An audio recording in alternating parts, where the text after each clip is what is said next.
Bienvenue dans cette nouvelle vidéo et bienvenue sur la Lane. C'est la première fois pour toi ici. Pour nous, en tout cas, c'est la première fois sur un événement de la sorte. On est au Toulouse Festival Aventure. C'est la première fois qu'on vient là. C'est la première fois, je viens de le dire, qu'on fait un festival comme ça.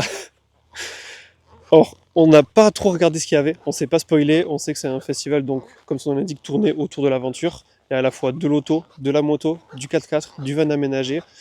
Pour ma part, on s'en doute, je viens surtout pour la moto. Brian, t'es pris de court. Je sais pas si tu peux voir quoi. Bien plus pour les pick-up avec les cellules dessus. Voilà, c'est son dream goal. Moi, c'est d'avoir une moto full aménagée avec grosse valise, etc. Brian, c'est pick-up avec cellule. On sait pas ce qu'il y aura et on vous prend de suite avec nous. Ouais, là, c'est les panneaux solaires qui sont dépliés, effectivement.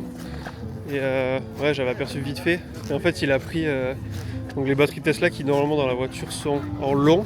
Et là, lui, il les a mis en large dans son. Comment on appelle ça? Dans son bus. Ouais, tu sais, là-dessous, on le voit là, on l'aperçoit. Et du coup, effectivement, dessus, il a full panneau solaire pour alimenter tout ça. T'as dit quoi, Brian, si t'as préféré ça? Ouais, j'adore ce modèle. Ça fait bien camouflage, ça va bien avec le pick-up. C'est vrai que ça fait très army un peu. Bon, il y a la couleur qui aide, mais ça fait très brut. Et donc là, c'est le modèle grand qui a que 2 portes à l'avant pour le pick-up. On n'a pas 4 vraies portières, du coup, c'est le grand. Le lit est... Le pick-up qui est grand ou la tente? La tente est grande, vu que la caisse derrière du pick-up est grande. Ah oui, la benne est grande, Ouais, ok. Ah oui, ok. Ce pick-up, il était présenté par Abian, une entreprise basée au Pays Basque spécialisée dans les 4x4 et pick-up. Ils sont aussi concessionnaires Isuzu et vendent des kits complets véhicules plus cellules. On a passé pas mal de temps à discuter avec eux pour comprendre un peu tout le fonctionnement de cette cellule. Et honnêtement, je crois que ça a conforté Brian sur son choix pour l'avenir.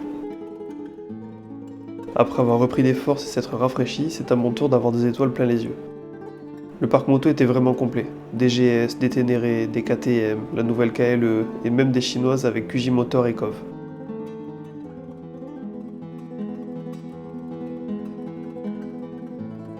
Mais ce qui m'intéressait le plus, c'était les bagages. J'ai pas mal échangé avec l'équipe de chez Mosco, mais aussi avec Tom de Trip Again sur les bagages souples proposés par Landrider. Et il se pourrait qu'il m'ait convaincu. Mais j'en dis pas plus, on en parlera dans une prochaine vidéo. Pour en revenir à l'événement en lui-même, c'était vraiment sympa. Honnêtement, on s'attendait à ce que ce soit plus grand en termes de superficie, mais en réalité, c'était parfait comme ça. Également, il était possible d'essayer pas mal de véhicules, aussi bien à 2 qu'à 4 roues, et de nombreuses conférences avaient lieu tout au long de la journée. Mais malheureusement pour nous, on n'a pas pu rester très longtemps, donc on n'a rien pu faire de tout ça. Mais ce n'est que partie remise, je pense sincèrement qu'on reviendra l'année prochaine. Bon, ça y est, on est sur la fin de cette journée. Nous, on n'est pas resté très longtemps, on est resté 4 heures à peu près, parce qu'on a quand même vite fait le tour, il fait quand même chaud.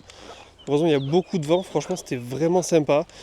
C'est un peu poussiéreux, donc faut pas trop venir en dimanche. Qu'on se le dise, même pour venir en moto, Brian a dû faire un peu d'off-road.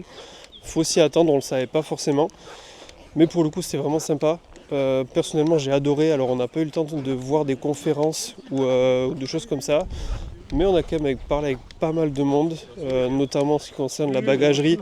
Personnellement, j'étais un peu perdu au niveau de la bagagerie. Je savais pas si j'allais m'orienter vers du Mosco, vers du Landrider, du SW Motec, quelque chose comme ça. J'ai discuté avec Mosco et Landrider. Mosco me fait un peu de l'œil, j'avoue. J'aime beaucoup leur système rackless. À voir si je vais partir là-dessus ou pas. Brian, qu'est-ce que toi, tu as apprécié? Moi, j'ai apprécié visiter en vrai les pick-up avec cellules. C'est bien de rentrer dedans pour se rendre compte vraiment de l'espace qu'il y a à l'intérieur et surtout voir les options qui sont possibles et surtout sur tous les pick-up qui existent. Du coup, c'est bon, t'as signé un bon de commande? Non, pas encore. Combien le bon de commande? Comment? C'est combien le billet pour les cellules, qu'on se rende compte un peu pour les gens? La cellule, c'est à peu près 20 et un pick-up à peu près 40. Ouais, voilà, 60. On a discuté effectivement avec quelqu'un qui nous a dit qu'il vendait pick-up neuf plus cellule aux alentours des 70 000 €. C'est un billet. Bon, pour ceux qui sont intéressés, si jamais ils veulent, on pourra peut-être essayer de faire une vidéo chez eux. C'est chez Abian. Arabian. J'écrirai le nom, je sais plus, de toute façon il y aura la vidéo juste avant où on en parle. Mais pour le coup, c'était vraiment des personnes très intéressantes. Et elle disait quoi? Ça filme? Ça queen. Ah bah oui, ça queen, bah oui. Oui, ça queen. Effectivement, j'ai pas le meilleur des Ouais, j'ai pas le meilleur des setups pour marcher. Oui, la dame se moque. Bon, tant pis, c'est pas grave, ça a été comme ça toute la journée, hein, j'ai l'habitude. Mais au moins les bottes sont faites, ça c'est pas mal. Écoutez, c'est la fin de cette vidéo. Merci beaucoup d'avoir regardé. N'hésitez pas à mettre un like, partager, mettre un commentaire. Brian, attention, tu vas tomber, à faire vite. Tu peux t'arrêter si tu veux pour la fin parce que je sens que tu vas tomber sinon. C'est la première fois pour nous, encore une fois, sur un événement de la sorte. Si vous voulez nous voir sur d'autres événements, n'hésitez pas à nous dire. À la fin de l'année, j'aimerais beaucoup qu'on aille, nous, à Milan, à l'ECMA, à Milan, là où les marques présentent leur moto. Ça peut être très intéressant, mais de toute façon, d'ici là, il peut y avoir aussi plein d'autres événements. Donc écoutez, on se redit. Vous pouvez venir sur Instagram, on va mettre des photos, des vidéos, etc. Et à très vite.